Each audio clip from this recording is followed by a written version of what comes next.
नमस्कार, आप सभी को यूनिक क्लास में स्वागत है। आप सुगम विज्ञान क्लास 6 का है, ठीक है, ध्यान दीजिए। तो पिछले वीडियो में आप सभी को हम जल का उपयोग के बारे में बता दिए थे। ये आपका जो है अध्याय 17 है, ठीक है, देख सकते हो। ये आपका अध्याय कितना है? 17 है। 17 का ये पूरा एक पेज हम पढ़ा दिए थे, ठीक है, जिसमें का जल का उपयोग आ चुका था, ठीक है। तो आज जो है इस वीडियो में हम एक नंबर जानेंगे कि घरेलू उपयोग, ठीक है, यानी जल का जो है घरेलू उपयोग क्या क्या होता है, यानी घरेलू उपयोग के बारे में क्या क्या जानेंगे। ध्यान दीजिए आप सभी, ध्यानपूर्वक। कहता है कि जल का उपयोग हम मुख्य रूप से पीने के काम में करते हैं। यानी जल जो है बाबू, जल जो है, ध्यानपूर्वक समझोगे तुम लोग, जल जो है यानी घरेलू उपयोग में लोग सबसे पहला काम क्या करते हैं? जल पीने का उपयोग में लाते हैं। यानी क्या कहते हैं? पानी को पीने का उपयोग में क्या करते हैं? लाते हैं। शरीर में जल पर्याप्त मात्रा में रहने से पर्याप्त पसीना निकलता है, जिसके वाष्पन में ठंडक उत्पन्न होता है। क्या कहता है कि मेरा शरीर जो है, ठीक है, शरीर में जल का पर्याप्त रहने पे शरीर में क्या होता है? पसीना निकल।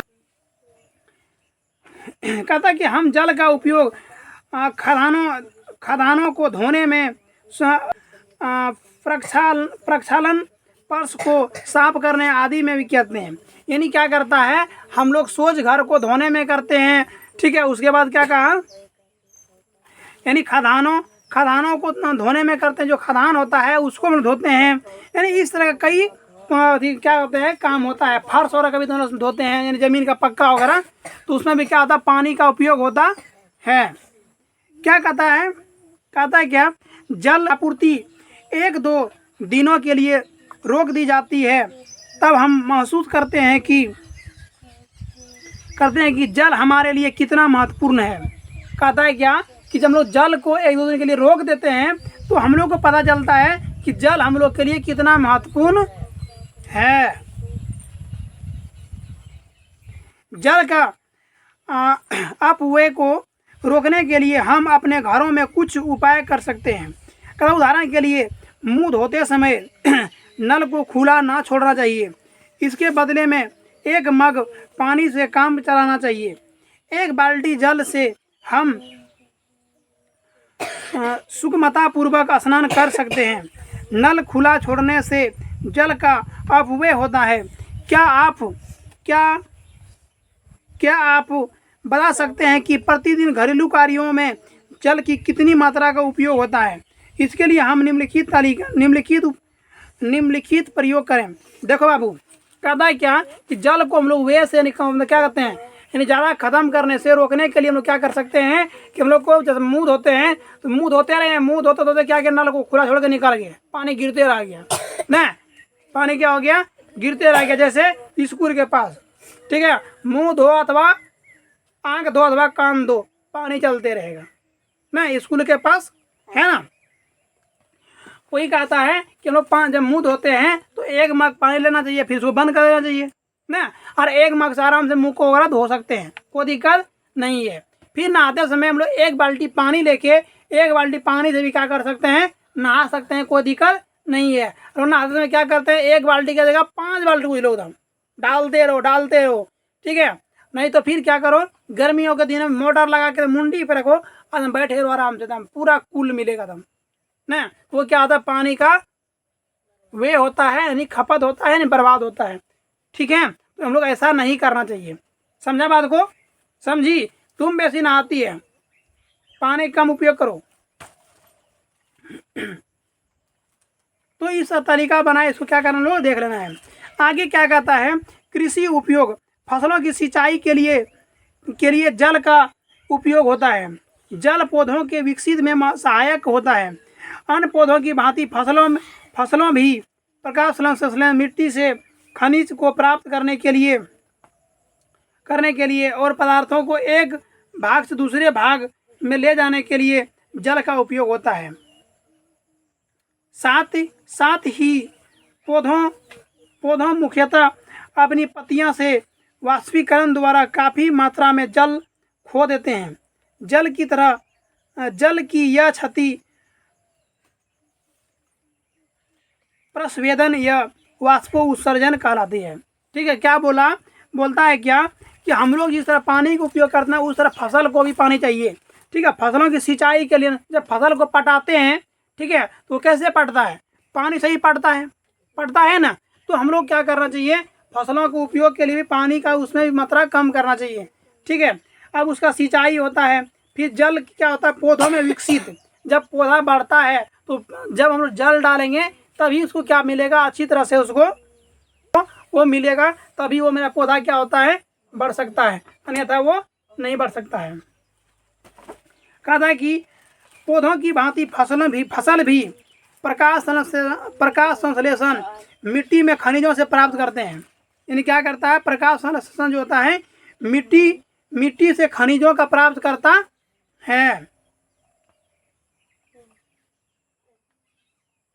क्या कहता है कि पदार्थों का एक भाग से दूसरे भाग में ले जाने के लिए जल का उपयोग होता है।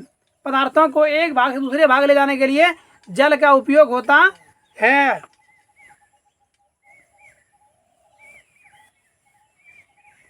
जल का उपयोग करती है।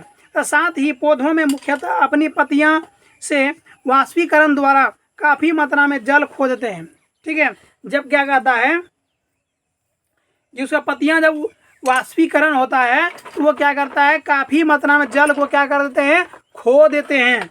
ठीक है, यह जल की क्षति, ठीक है, प्रस्वेदन या वाष्प उत्सर्जन कहलाता है। ये जल का क्षति जो होता है इसको क्या कहते हैं, प्रस्वेदन या फिर वाष्प उत्सर्जन कहते हैं।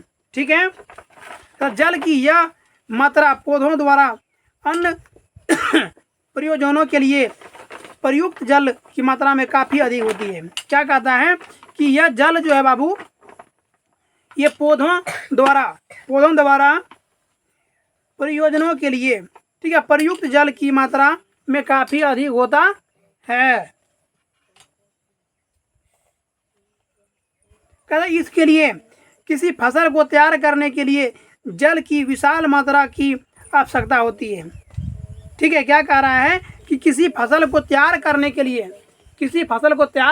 लिए क्या होता है कि जल की जो है विशाल मात्रा में आवश्यकता होती है। यानी जब लोग किसी फसल को तैयार करते हैं, ठीक है, तो उसमें क्या होता है, बहुत सारा हमको जल को क्या करना होता है, इकट्ठा करना होता है।